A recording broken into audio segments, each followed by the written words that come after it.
Assalamualaikum warahmatullahi wabarakatuh. Terima kasih Pak Kepala Sekolah atas kesediaan waktunya untuk kami wawancara.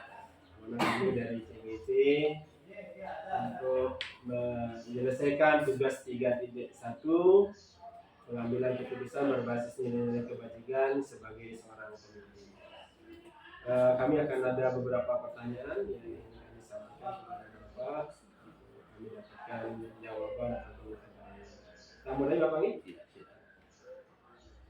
Selama ini bagaimana Bapak dapat mengidentifikasi kasus-kasus yang merupakan dilema etika ataukah rujukan moral? Jadi selama ini jadi kasus-kasus itu ada yang sifatnya ada kaitan dengan keagamaan, ada kaitan dengan kaitan dengan moral, misalnya kasus perkelahian antar agama. Juga ada juga kasus tentang pernikahan di bawah umur. Terima kasih. Yang kedua, selama ini bagaimana Bapak menjalankan pengambilan keputusan di sekolah Bapak, terutama untuk kasus-kasus di mana ada dua kepentingan yang sama-sama benar atau sama-sama mengandung nilai kebajikan, ada dua kepentingan. Tadi sudah saya sampaikan, ada misalnya tentang kasus perkelahian beda agama. Ini juga saya berusaha mendekati pendekatan, kita pakai pendekatan, saya mendekati tokoh masyarakat yang ada di, kalau di sini kebetulan agama Hindu dan Islam, yang Hindu saya dekati, yang Islam saya dekati, yang memberikan penjelasan tentang kepentingan kita di sekolah. Kemudian yang kedua tentang pernikahan di bawah umur, jadi lewat musyawarah antara kades. Kemudian kalau tidak bisa selesai, saya berhubungan dengan perlindungan anak. Tadi lewat bermusyawarah diberikan penjelasan tentang seperti apa yang harus dilaksanakan seorang orang tua supaya pendidikan itu berlanjut. Itulah yang dilakukan. Sehingga alhamdulillah dengan bantuannya P2HP anak kita bisa kembali sekolah yang tadinya dia kawin. Itu langkah-langkah atau prosedur yang diambil Pak Kepala. Selanjutnya hal apa saja yang selama ini Bapak anggap efektif dalam pengambilan keputusan pada kasus-kasus dilema etika? Sebenarnya yang menurut saya yang paling efektif adalah kita jalin komunikasi dengan masyarakat di sekitarnya. Masyarakat kalau kasusnya seperti tadi saya contohkan kasus agama, bagaimana kita pendekatan dengan tokoh masyarakat di sana supaya kita jelaskan tentang permasalahan yang terjadi. Mungkin ini yang perlu komunikasi. Komunikasi sekolah dengan masyarakat lingkungannya. Tidak boleh terputus. Terima kasih. Kemudian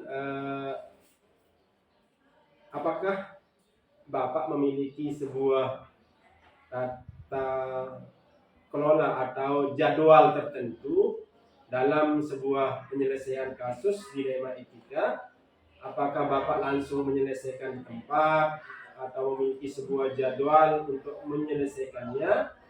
Bentuk atau prosedur seperti apa yang Bapak jalankan?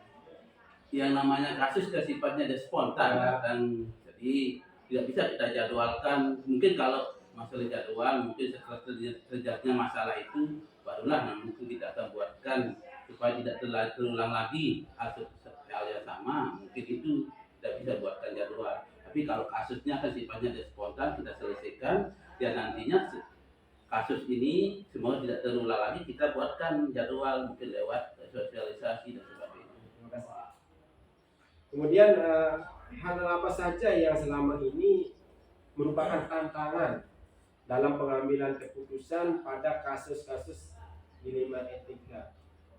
Ya, tantangannya pertama ya, terutama teman-teman ke sini, teman-teman yang agama Hindu, ya karena dia sifatnya dia minoritas, sering kadang-kadang lebih dominan yang agama Islam, banyak kegiatannya. Nah, itulah karena sehingga saya berusaha semaksimal mungkin bagaimana kadang-kadang ada kegiatan yang secara gabung yang sifatnya misalnya kalau imtak moral misalnya kalau ada ceramah tentang moral kan baik Hindu maupun Islam bisa dia bergabung di sana. Nah supaya tidak ada ketimpangan maka yang Hindu maupun Islam kita gabungkan jadi satu. Terima kasih. Selanjutnya, adakah seseorang atau faktor-faktor apa yang selama ini mempermudah atau membantu Bapak dalam pengambilan keputusan dalam kasus-kasus dilema etika? Di peranan Ya, yang punya peran misalnya contoh kemarin ketika terjadi perkelahian antara yang Hindu dan Muslim, tokoh masyarakat di sana artinya seperti Kadus itu sangat berperan penting karena dia di sana ditakuti di lingkungannya, artinya bukan dihargai di lingkungannya ketika dia berbicara betul-betul apa yang disampaikan itu diterima oleh masyarakat yang mempunyai masalah atau orang tua yang punya masalah. Jika betul-betul ketika beliau turun tangan, artinya segala permasalahan itu alhamdulillah bisa terlaksana, bisa terselesaikan lewat bantuannya. Itu jadi kalau ada masalah tetap kita berhubungan. Oh ini ada masalah tentang anak kita, jadi dia langsung menangani gitu. Jadi Pak Kadus yang memiliki peran penting. Yang terakhir yang ingin saya tanyakan kepada dari semua hal yang telah disampaikan pembelajaran apa yang dapat Bapak petik dari bagaimana Bapak mengambil keputusan dilema etika? Pelajaran apa yang pelajaran yang dapat yang petik ini adalah pentingnya komunikasi atau silaturahmi antara sekolah dengan masyarakat di sekitarnya. Jadi sekolah tidak akan bisa jalan tanpa dukungan masyarakat sekitarnya, ya. Sehingga kalau insya Allah kalau antara masyarakat dengan sekolah itu terjalin hubungan yang harmonis, insya Allah segala program yang kita laksanakan akan jalan. Karena dua-duanya kita dapat dukungan dari masyarakat sekitarnya.